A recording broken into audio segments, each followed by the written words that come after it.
I welcome everyone to lesson 1 of Introduction to Software Engineering. My name is Olusegun Lala. I promise all my students that you will all enjoy this class maximally. In this lesson 1 video, we will learn the following about Introduction to Software Engineering. We are going to be looking briefly into the introductory aspect of this lesson 1 video. What is software engineering? Principles of software engineering. We are going to be discussing why software engineering principles are important. Why should the software be designed at all? Software design processes. We are going to be further discussing commonly followed design principles. We're going to look at design patterns in software development, technical activities for the development of software. We're going to consider basic principles of OOP, system analysis and design, system models. We're going to discuss briefly quality assurance, quality control, and testing. Then we round it off by discussing levels of software testing.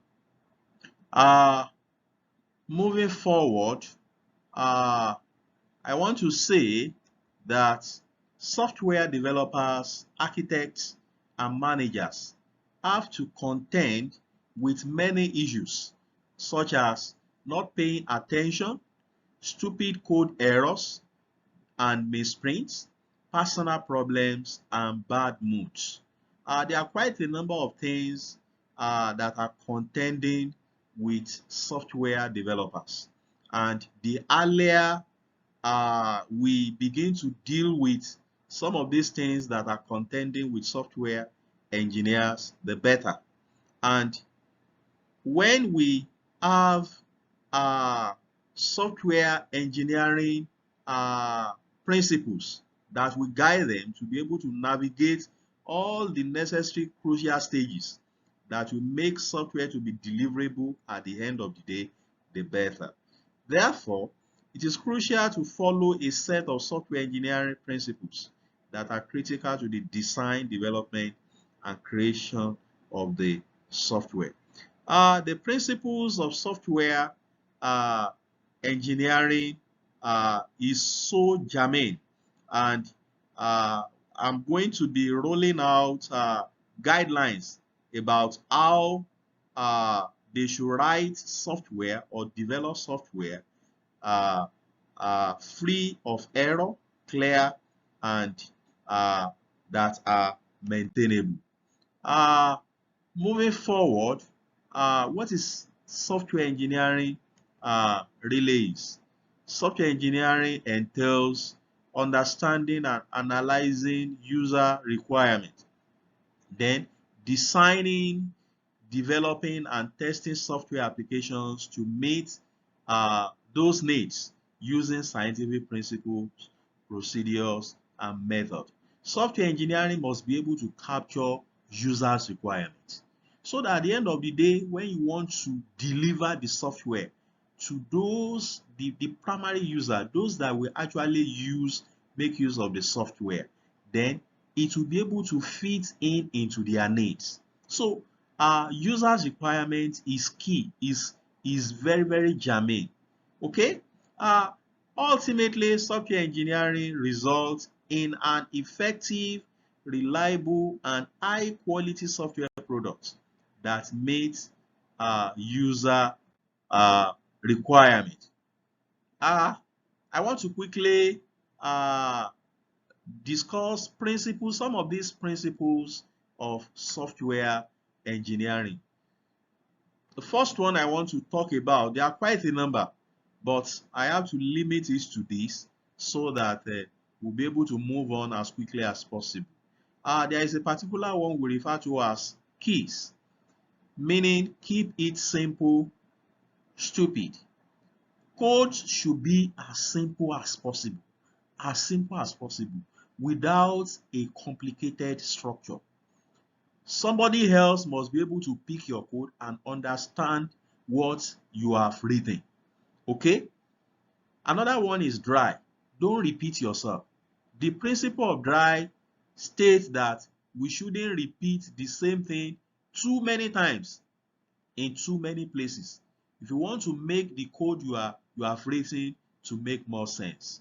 Then the next one is you aren't gonna need it. Programmers should not include functionalities. Okay, so many things that you don't need unless it is absolutely necessary.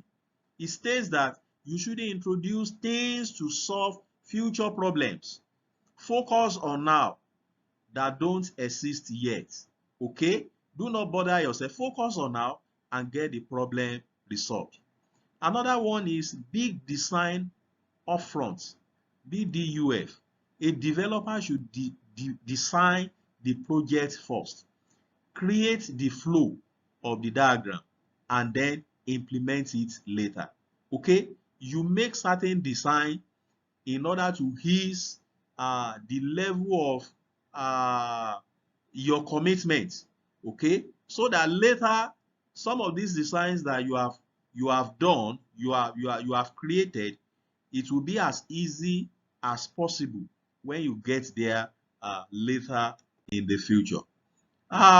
Moving forward, why are software engineering principles important? Why are they important? One, software engineering principles, it reduces the level of complexity associated with multiple engineering processes. Okay, the principles will have guided your thoughts, your path, to be able to do things the right way. Okay, it will take care of all complexities that are associated with multiple engineering processes. And at the end of the day, you will have broken those steps down into smaller pieces that will help you to be able to make sense of the code you have written. This will prevent the team from making unnecessary mistakes and error. Okay, the principles will prevent your team from making unnecessary mistakes and error. Don't forget that your goal is to be able to make sure that the product you will deliver at the end of the day, it will be a deliverable product, a product that will be able to meet up with the requirements of the user. Okay, our software engineering team can achieve their intended goals in the shortest, wisest, and most efficient way possible by using this approach. Okay, it fosters efficiency, speed, quality, and prudence in product development. You can go through the remaining points. These are necessary principles that, when followed, at the end of the day, the product that will be delivered, it will definitely meet up with the requirements of the user. Why should the software be designed at all? Why? This is very, very important. Design is highly creative stage in software development where the designer plans. And one major point I want you to hold is that it will take care of how the system or product or program should meet the customer's need. Okay, your design must take care of customers' needs, and that is the reason why during your requirement gathering stage, users' requirement is very, very important. Okay, and this will culminate into how you want to make the system to be effective and efficient. Is very, very important. Okay, software design process. Talking about software design process is just a step-by-step guide.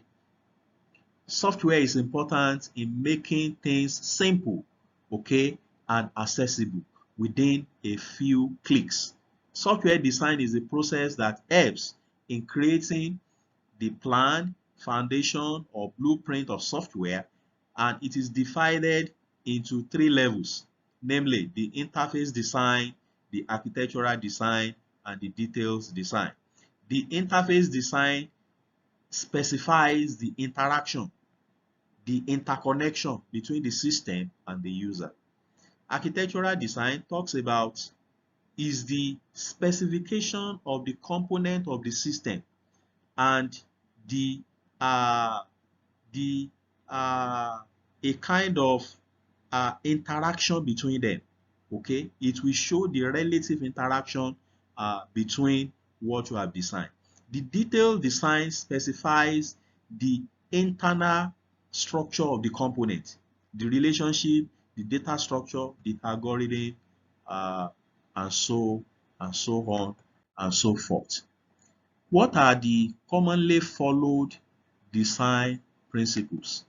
The following two are commonly followed design principles that are equally important. One, choose the right programming paradigm. When you talk about programming paradigm, a programming paradigm describes the structure of the software system. Software design should be uniform and integrated. Software design is considered uniform and integrated if the interfaces are properly defined among the design component. So these are commonly followed design principles, okay, that will engender a deliverable product at the end of the day. We have design patterns in software development, okay.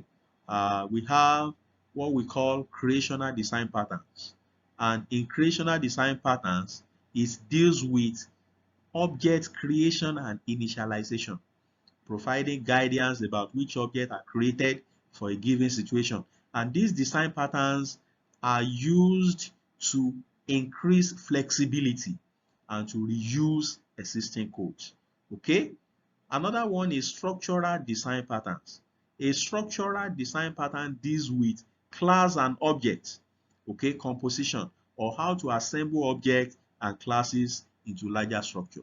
We also have behavioral design patterns. A behavioral design pattern is it has to deal with concept of communication between objects, which brings about making sure that responsibilities are assigned within within objects.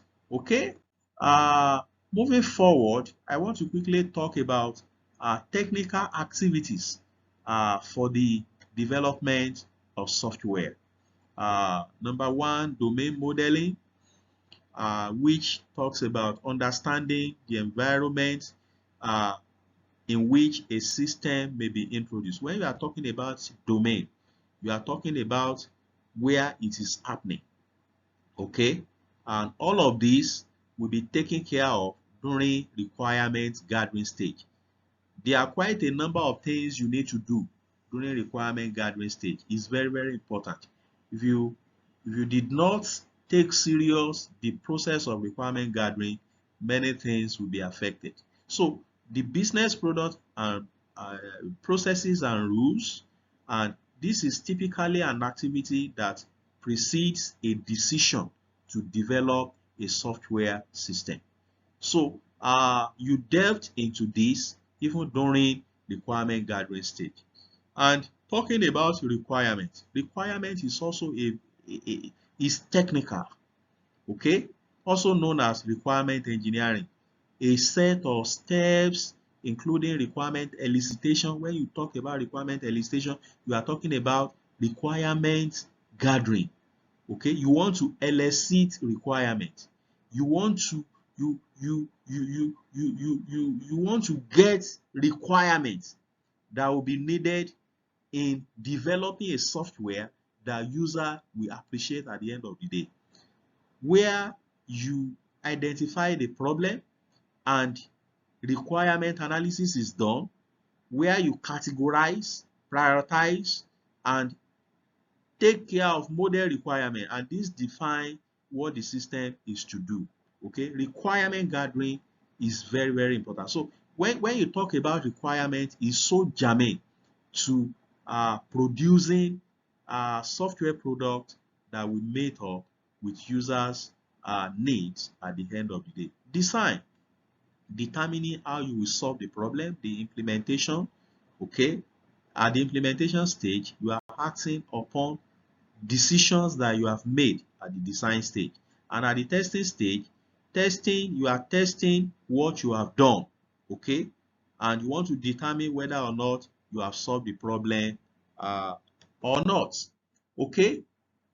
These are the basic principles of OOP, object-oriented programming. And when you talk about OOP, object-oriented programming principle, is the strategy or style of developing application based on the object.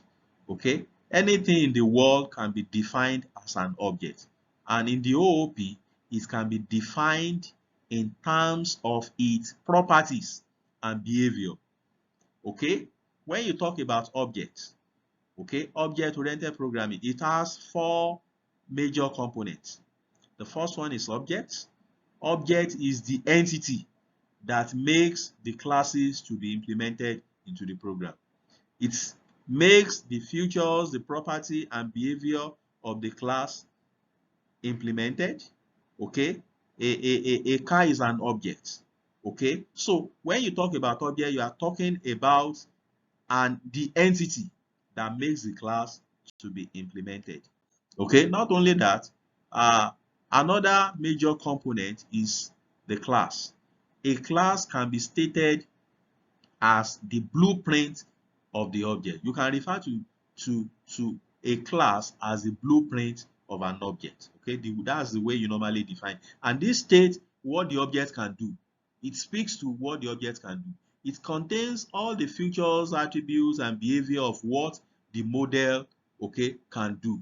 Example, car color, engine type, etc. Then another major one is methods.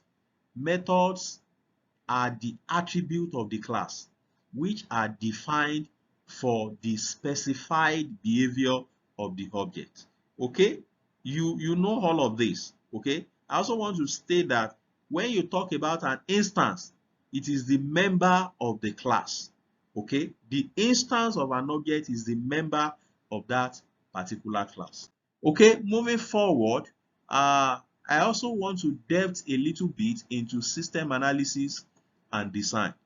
System analysis is a process of collecting, interpreting facts, identifying the problem, and decomposition of a system into its component. You see, one of the major things you need to do is requirement gathering. After you might have gathered the requirements completely, then the issue of system analysis and design will now come in. System design is a process of planning a new business system or replacing an existing system by defining its components or modules to satisfy the specific. All of these speak to the requirement you have gathered. So at the requirement gathering stage, you need to do a lot of work so that nothing will be missed out at the end of the day. System design focuses on how to accomplish the objective of the system, and system analysis and design mainly focus on the following: the system, the processes, and the technology. Okay, system models. These are the different system models that are available. A schematic model is a two-dimensional chart depicting system elements and their linkages, okay, and their linkages. Then we have flow system models, okay. A flow system model shows the flow of the material, energy, and information that holds the system together. You see, after you might have undergone the nitty-gritty of system analysis and design, you can choose a particular model that will fit best into what you want to achieve. It can be a schematic model, it can be flow system model, it can be static system model, it can be dynamic system model, and all of these will speak a lot into the design structures, so that at the end of the day, the developers and engineers can pick any of these and is going to make the code they want to write at the end of the day to be easily done. Okay. Moving forward, I also want to talk briefly about quality assurance, quality control, and testing in software engineering. When you talk about quality assurance is just the continuous and consistent improvement and maintenance of process that enables the quality control job. Okay? As follows from the definition, quality assurance focuses more on organizational aspects of quality management, monitoring, and the consistency of the production process. Quality control, the team verifies the product's compliance with the functional requirements, and it is a process through which a business seeks to ensure that product quality is maintained or improved and manufacturing errors are reduced or eliminated. Okay, when all of these are done, then testing can come in. Okay, you want to test before the product is finally released to make sure that all the technical issues have been taken care of. This table is actually bringing out the concept of quality assurance, quality control, and testing, and you can see the comparison. Okay, you have the QA stand for quality assurance, the QC stand for quality control, and you can see testing there, and you can see the metrics of comparison. Purpose of quality assurance, okay, setting up adequate processes, introducing the standard of quality to prevent the errors and flaws in the product. What about quality control? What is the purpose of quality control? The purpose is to make sure that the product corresponds to the requirements and its specification before it is released. Okay. What about testing? The purpose is about detecting and solving software errors and flaws. And so we have other metrics in terms of the focus. What is the focus? The focus of quality assurance is actually on the processes. The focus of quality control is actually on product as a whole, and the focus of testing is on the source code and design. So you can look at the remaining, the what, okay, what of quality assurance, the quality control, and the testing, the who, okay, and when, okay, when can they be applied, and all of that. So you can look at this table critically, and you can comprehend the comparison between all of these important factors to achieving deliverable software products at the end of the day. And we also have levels of software testing. We have the component or unit testing, we have the integration testing, we have the system testing, and we have the acceptance testing. From the name, you can easily comprehend what each of these actually stand for. When you talk about component testing, the smallest testable part of the software system is often referred to as a unit, and therefore this testing level is aimed at examining every single unit of a software. You test every single unit. After you might have done that, then you move on to integration testing. And integration testing, actually, it entails the objective of this particular is to verify whether the combined unit work well together. The first one is unit by unit testing. You want to test component by component. This time around, you want to combine the units together to test whether they are functioning well.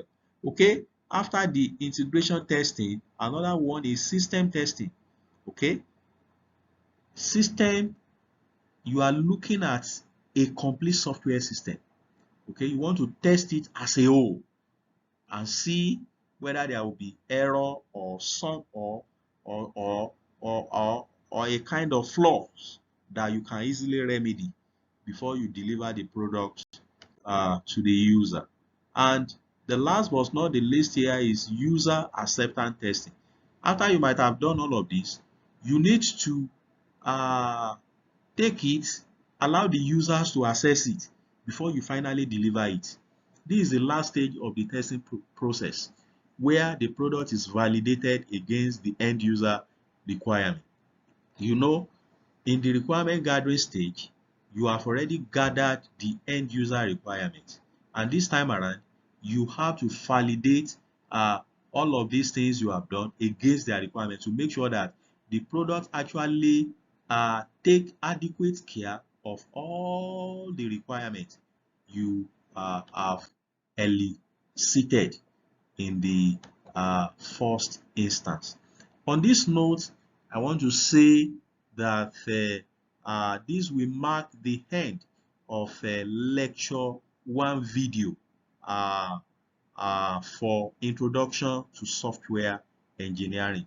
I want to believe that each and every one of you, you will still take your time to watch this video over and over again, and you can support the video with other necessary material that relate to the concept that have been discussed uh, in the course of this lecture video. I want you to take your time to comprehend the lesson video because you are going to be tested on it. Okay, you are going to be made to undergo uh, a short test.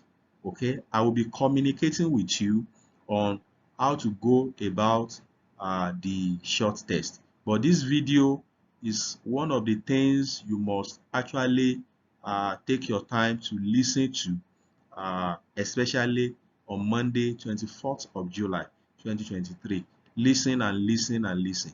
So other activities that we follow, the test and some other things, I will let you know when that will take place at the end of the day. I wish you all the best. Thank you. God bless everyone.